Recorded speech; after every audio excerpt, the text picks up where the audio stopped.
여러분 반갑습니다. 이번 영상은 외도한 아내에게 무릎을 꿇고 비는 남자들 사연 한번 보도록 하겠습니다. 블라인드 사연인데요.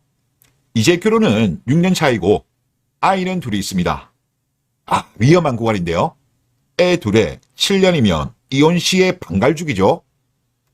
자, 저도 와이프도 이성 친구가 많고 술 먹기 좋아하는 그런 류의 사람이었던 것 같아요. 자, 이분이 제가 볼 때 잘못 선택했어요.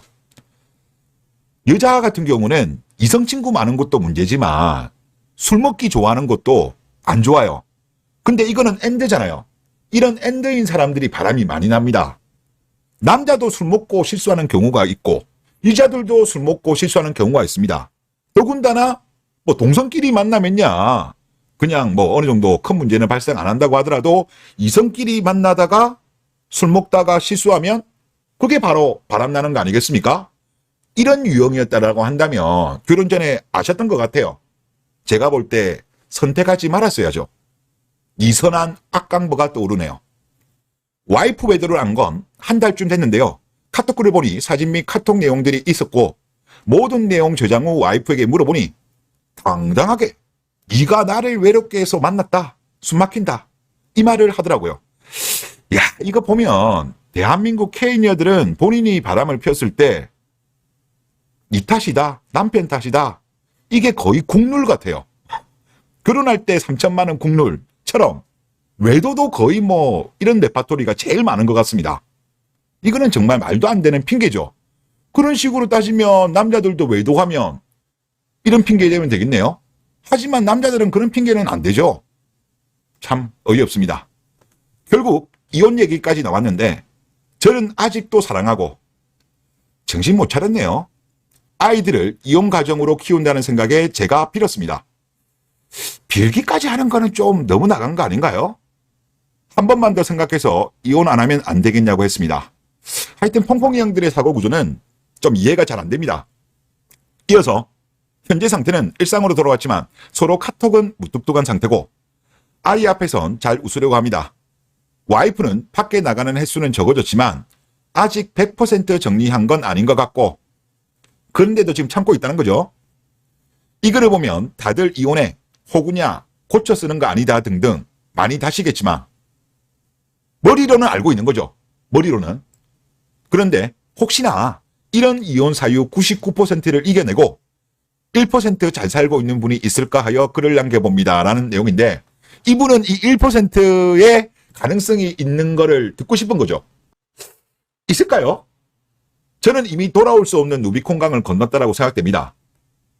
저도 많은 사연을 봤지만 1% 가능성도 없어 보이는데요.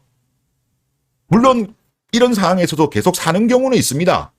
그런데 그거는 이겨낸 게 아니고 아이 때문에 참는 거예요. 저는 이겨낸 케이스는 못 봤어요. 이렇게 외도하고 다시 과거처럼 알콩달콩 사는 경우는 저는 거의 불가항력이라고 봅니다. 그냥 참는 거죠. 아이 때문에. 근데 이분은 이 1%를 기대하는데 가능성이 저는 거의 없다고 생각이 듭니다. 그리고 이 글의 댓글도 보면 좀 충격적입니다. 한국 지역 난방공사 다니시는 분인데 좋은 기업 다니시죠? 살아가는 방법이 있는 거죠. 저도 와이프가 애인이 있는데 가정을 위해 그냥 눈 감고 살고 있어요. 대단하다. 와이프도 저를 배려해요. 부부 기념일이나 가족 경조사엔 애인 절대 안 만나고 애인과의 데이트에 부부 돈 절대 쓰지 않고 등. 야, 이거를 또 배려한다라고 생각하네요. 아니, 이게 배려예요? 진짜 퐁퐁이 형들의 어떤 사고체계는 정말 미스테리한 것 같습니다. 하여튼 참 어이가 없다 그런 생각이 들고 그리고 국민은행 다니시는 퐁퐁이 형 글입니다. 저도 그렇습니다. 아내가 헤어지고 싶어 했고 제게 말했습니다. 다른 남자 생겼다고 벌써 5년이나 됐네요.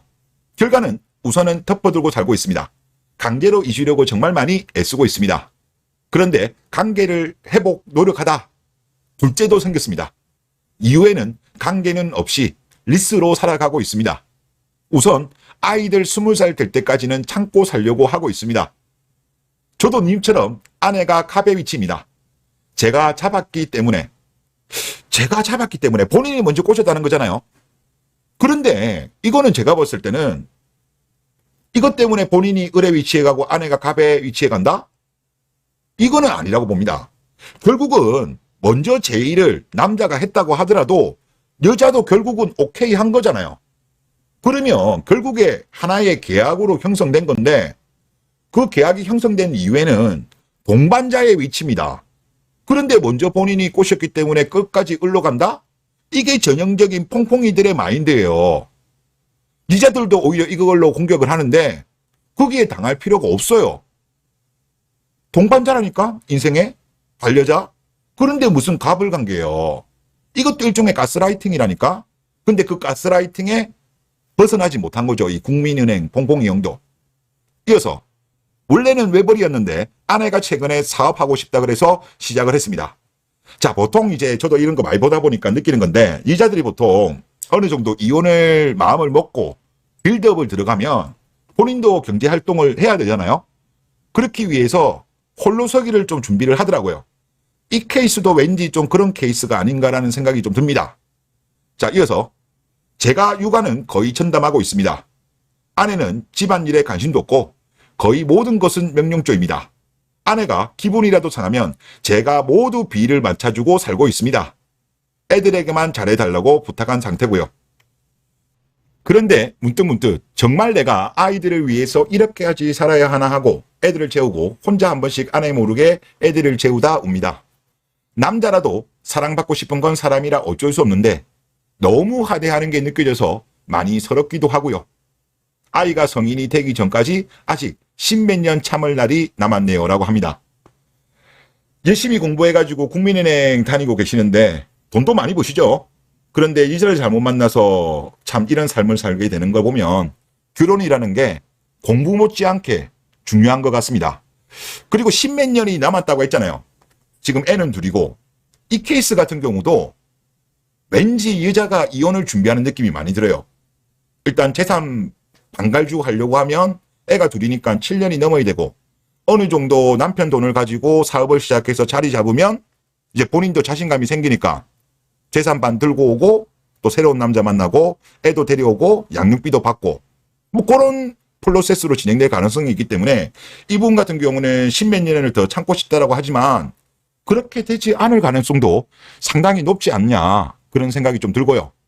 그러면 지금 앞에 세 사연 같은 경우는 영포티 세대로 추정되거든요. 일단 두 분은 영포티 거의 확실해 보이고. 그러면 이분들이 왜 지금 이럴까? 지금 젊은 2030하고는 다른 역사적 경험과 그들 세대끼리의 다른 생각을 가지고 있습니다. 그러면 이들 같은 경우는 어렸을 때 열심히 공부하면 배우자 얼굴이 바뀐다는 이야기를 정말 많이 들었어요. 물론 지금 세대도 이런 이야기를 하지만 그때는 정말 많이 했어요. 부모와 선생님들이. 그러면 왜 당시 부모와 선생님들은 이런 이야기를 했을까요? 그들의 경험으로는 맞는 말이었어요. 즉 70년대가 용포티가 많잖아요. 그러면 그들의 부모는 보통 해방 이후부터 한 60년 요 사이에 태어나신 분입니다. 그리고 주로 70년에 결혼과 출산을 했어요. 그러면 이때만 하더라도 우리나라가 예를 들어서 성에 대해서 개방된 거는 1980년대 이후부터 조금씩 개방이 되었기 때문에 1970년대에 결혼했던 사람만 하더라도 결혼 시기가 빨랐고 혼절을 순결을 지킨 이자들이 많았습니다. 그러니까 이들의 부모 세대에는 맞는 말이었어요. 하지만 그들의 자녀 세대는 시대가 바뀐 거예요. 자유연애 시대, 성이 개방된 시대로 바뀐 거예요. 그런데 이들이 보통 1990년대 요때만 하더라도 요즘은 남녀공학이 많잖아요. 이때만 하더라도 남중 여중, 남고 여고 그러니까 이게 남녀공학이 별로 없었습니다.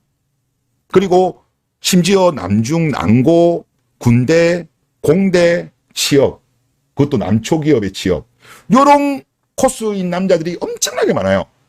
그러니까 여자를 모르는 거죠. 모르는 남자들이 많은 거예요. 연애를 하더라도 그렇게 연애가 많지 않았고 그리고 뭐 부모 선생님들도 있지만은 미디어들한테 엄청나게 가스라이팅을 받으면서 남자는 여자한테 조조해야 한다. 스위트해야 된다. 데이트비는 남자가 100%. 하여튼 뭐 그런 분위기였어요. 그러다 보니까 특히 공부를 열심히 한 친구들은 뭐 학창 시절에도 공부하느라고 연애 안 했고 취업한 이후에 어느 정도 안정된 이후에 결혼하려고 했는데 그때 당시 뭐를 많이 선택했냐고 하면 요즘은 이런 표현을 많이 안 쓰는데 영포티 세대들이 주로 결혼할 때 많이 썼던 말이 얼굴이 예쁘면 모든 게 용서된다. 이런 말들을 그 세대들이 공유를 많이 했어요.